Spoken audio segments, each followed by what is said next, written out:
right, where to? What's the matter? What's the matter?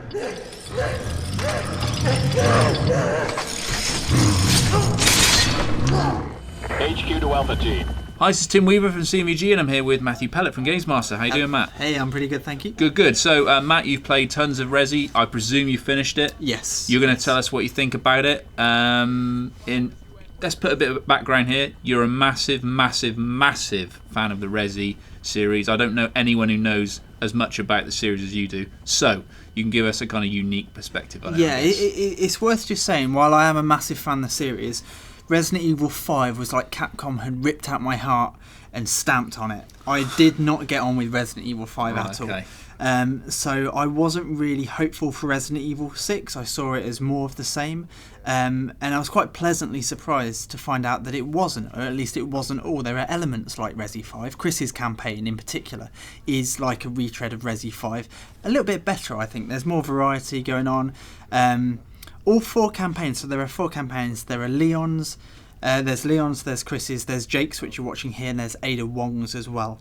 They're all different.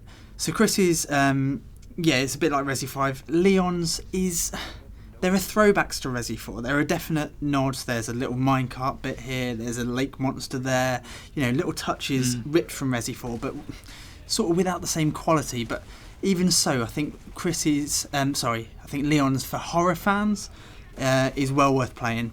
Jake's is all over the place, to be honest. There are elements from all of the other 3. There's a bit in the 3rd chapter where you're running around. It's a bit like Mirror's Edge. It's all whitewashed and you've got no weapons. It's very strange.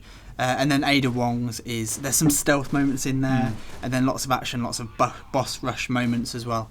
Okay, so one of the things that our CMVG reviewer Rich said about the game was that he felt that perhaps apart from Ada Wong's chapters, that there was a lot of shooting, and after a while it kind of becomes very, very familiar, and it's difficult for the game to surprise you. Do you think that would be fair? Or yeah, I think that is a fair comment. What I would say is Resident Evil 6 it's a tough game, but it's a game that is very different in its combat mechanics to Resi 4 and Resi 5. And if you try to play it like those games, you'll become very frustrated very early on. There are lots of little subtle differences in the fighting systems and in the melee systems. Well, melee is a big part of it now. You find out you have to do lots of wrestling moves on zombies. Whoever would have thought of that, back in Resi 4, in order to succeed, in order to not run out of ammunition.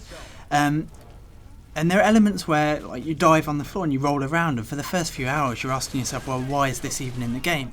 Well, it turns out it's kind of key in very specific boss fights.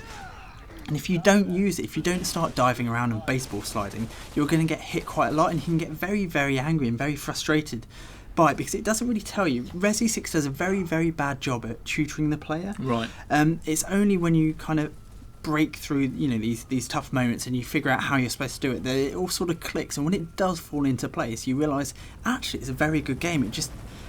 Many people aren't going to see that it's a good game because they're not going to know how to play it. And I can't underline that enough. You need to know how to play it, and you need to kind of work at it and figure it out, because it isn't going to tell you. So you kind of have to come at it without any preconceptions based on what you know of the series. Yeah, no, absolutely. Like I say, visually, a lot of people think it is like Resi 5, but there are so many little things going on that are different. It's interesting, you speak to different people who've played this game, and everyone likes different elements. Like, some people like Jake's campaign. I wasn't so fond of it myself. I thought Chris's was a big improvement on Resi 5. Other people hated Chris's. It is a game that's going to divide opinion. There will be something that everyone likes, I think, and there are going to be lots of elements that people don't get on with. So quickly, Matt, tell us a little bit about Agent Mode, and of course the old favourite Mercenaries is back as well. Yeah, Mercenaries is back. I think everyone's going to be pleased about that, although to be honest I would prefer to have seen Raid Mode. The Mercenaries. Raid is of course the mode that made its debut in January of this year in Resident Evil Revelations, a 3DS game. Very good 3DS game as well. Very, very good. And I think Raid's got a little bit of an edge over the Mercenaries. The Mercenaries is a little bit old now. I think people have figured it out and we're ready for something new. I mean, even so, I don't want to knock a 20+ hour mode. It's a lot of fun. And the Raid and Revelations introduced like the idea of like improving your stats over time, getting these extra gun bolt-on parts and stuff. Resident Evil 6, peppered throughout the game, you're always picking up skill points and improving your character. So there's a lot going on there that is sort of, you know, is similar to Raid but not quite there. Even so, Mercenaries is a good diversion. Agent Hunt is not going to be for everyone. I don't know. It's another one of those modes that's a bit frustrating. It's tough to get a handle on, to be honest. And I don't know, the idea of jumping into other people's games and like tripping them up sounds like a lot of fun, but in reality you're just going to be jumping in and dying a lot.